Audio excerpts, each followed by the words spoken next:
So thank you so much. My name is Stralberg. I'm a research scientist with the Canadian Forest Service. I'm located here at Edmonton, which is now Treaty 6 territory. And I would like to acknowledge the colleague that contributed to this work. The fire procedure work is led by Christine Kunzman, and I'm also listing a lot of my colleagues in the fire crew. And so I'm going to talk about some work that we've done to create kind of a spatial product for what we call fire refugia. So this is a little bit kind of turning vulnerability on its head and looking at kind of positive side of things. And also I'm a landscape ecologist, so it's really very focused on spatial pattern and spatial products. If you look around the room, you'll see a couple of our maps that I'll talk about. And this came out of a collaboration with some folks in environment climate change, Brad, Robin, and Brian, and encouraged me to present this work here. So it is a work in progress. It's preliminary, but it builds on some other Petri modeling that we've done in the past. So I'm going to go quickly through, in fact, very quickly through the 2023 fire season, how exceptional it was, because I feel like other speakers, Jen and Sophie, had kind of touched upon this, and we kind of understand now how exceptional that year was. This is an interesting animation sequence, though, because it shows that the top 50% of fires were in 20 fires consisted of the top 50% of the area, and the 5 largest fires accounted for almost 25% of the area. So we had some really large fires, a couple of which were in the Northwest Territories around the border. And of course, this is because it was hot, dry, with a top-ranking year for both surface temperature and vapor pressure deficit or drought conditions. So just zooming along, I just wanted to note that when we have these extreme fire years, we had more opportunity now for both high-severity fires, which was talked about earlier, as well as short-interval reburns. So these are some statistics from my colleague Alan Whitman about specific to the Northwest Territories, and just how much more area was burned that had been burned already within the last 20 years. So that really presents a problem for ecosystem regeneration and, of course, carbon loss. So in the face of all that, we are now looking at modeling fire refugia, and this is an element of fire severity. Fire severity is really the ecological impacts on vegetation and soils. So it's what high intensity fires achieve. It's how fire manifests on the ground.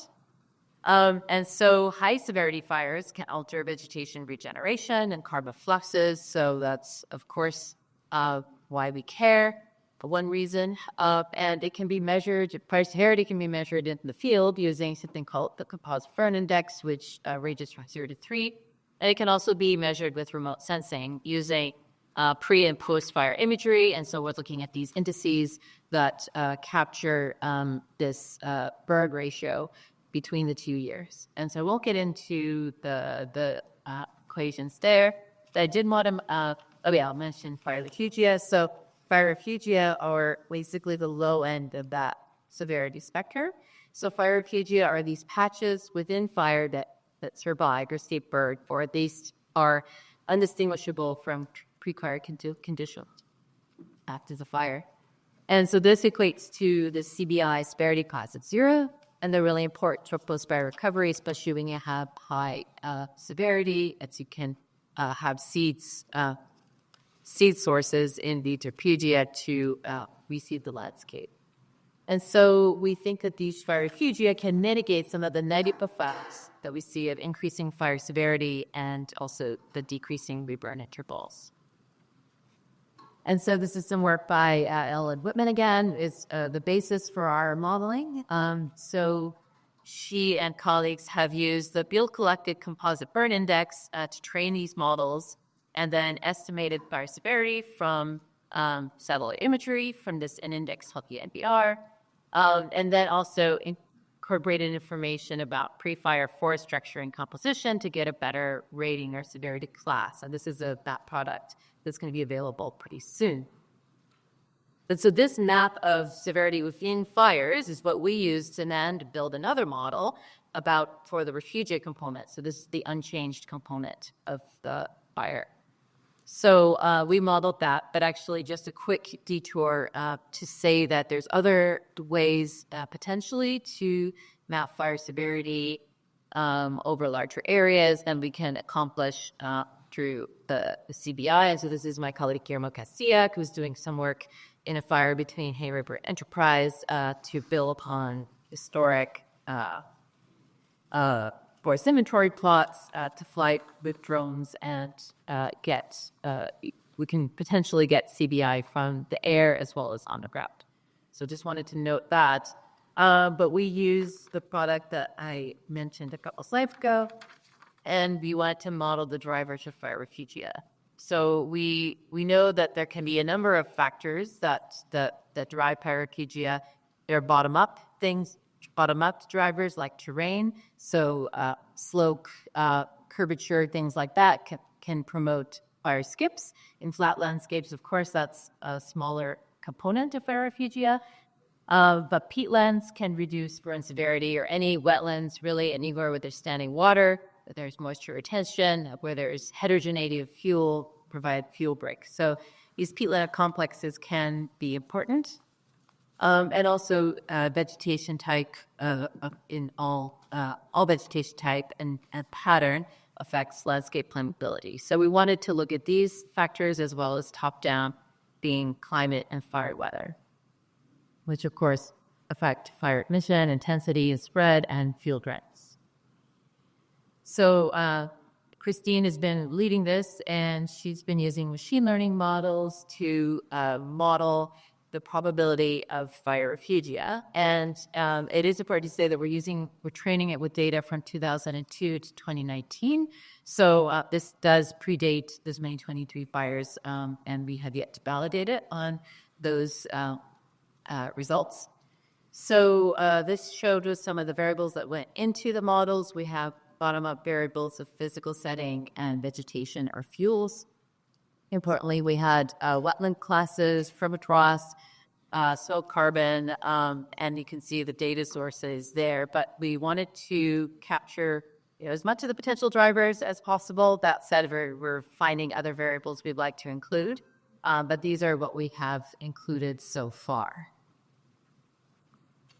So what we did was we built models separately for different what are called fire regime units, so areas that have been mapped with distinctive fire regimes. And so these are the units mapped by Sandy Yernia a few years ago that we used to split up our models. And if you look at the results for just grouping them by general regions, so if we look at the Cordillera regions, in the mountains, we had these kind of overall results of top-down versus bottom-up controls. You can see the legend there, what's what, but I'll note that the light blue color is wetland associated variables, and actually a lot of the other variables, as you will see, are related to wetlands as well. But the main message is that there's a strong bottom-up control between physical setting and vegetation, and a smaller influence of climate weather. Similar situation for these Western Plain and Shield fire regime units. Even stronger, they bought up controls and a larger influence of wetland areas. And in these other Eastern fire regime units as well, you see even higher bottom-up influence and a larger wetland influence. So we can look at individual variables, and you can see of the 4 top variables, only 2 of them are colored blue as wetland variables specifically, but the other 2, the proportion of uplands is really just kind of an inverse of proportionate lowlands, so that's really what's most important here. And then a topographic precision index is also an indicator for wetland, the occurrence of wetlands. And so you can see, just looking at some of the variables that were the key drivers, that the direction, that basically more wetlands on the landscape is generally positively correlated with refugee potential. And I should say that a lot of these variables are they're isolated landscapes. So then what we've done is to take these models and create predictions across the landscape. And so these are in areas that haven't necessarily burned. I mean, they burned, it's not necessarily recently. We don't have, we're predicting in areas that we didn't map fire severity. So you can see that this particular map, which is hanging on the wall, is the one that includes the current fuel conditions. So you see these really patchy areas that represent recent fires that are going to have less fuels and are less likely to burn short term. But we realized that, like, from really identifying a refugia in a longer term sense, it was important to strip out the fuel component and just look at the topographic, the terrain component, including peatlands. And so that's what this map represents. And so you have much lower probability of refugia, and in fact, large areas that don't really have very much refugia potential, but you do start to see some areas that have larger kind of terrain-mediated refugia potential. And so if you look, we can zoom in, because this is all done in Google Earth Engine, and we have very high-resolution maps. So between Fort Simpson and Providence, we can start to zoom in here. This is, again, the average condition map. So you see that there's a large area predicted fire refugia that when you dig in and overlay recent fires, these are 2013, 14, 15 fires, I believe. And you can see that a lot of that, refugia potential is really just because it burned recently. But if you take Espel, you have 2 minutes left. Okay. Yeah, I'm almost done. So then we can also create this map of predicted likelihood with removing fuels, and that is now corresponding quite well with surrounding peatland proportion. And we had different peatland variables. In particular, this is for fens. Okay, so moving right along, we do have this online map viewer. So if you scan a QR code, you can also scan the QR code on the poster of the room. You can look at this map in Mueller Engine and zoom in yourself to a area of interest. And it's got book versions of the predictions on there. So just to summarize and talk about next steps. So fire refugia, according to our analysis, appeared to be driven by bottom-up controls. And they were mostly peatland-associated variables that are determining the locations of long-term fire refugia potential. But in the short term, these previously burned areas also resist fire. That can contribute to refugia potential. And top-down controls have a smaller and less insistent effect, although we haven't looked at that more recent years. And there are large areas that have low refugia probability, so our next steps are to improve these models and to do some validation. And finally, so I think, there's a theme around peatlands here, and we know that they are responsible for a majority of carbon storage in the Northwest Territories, but they also claim influential role in determining landscape level fire refugia patterns. Of course, peatlands will burn, but if we understand the patterns of potential refugia, then there's management implications of that and potentially ways that we can conserve that carbon that's held in peatlands. So we hope that these maps can inform both kind of long-term conservation priorities for carbon and for biodiversity, and also to inform short-term fuel management priorities, so to help us figure out how to burn in strategically to avoid high-severity fires and short interval egress.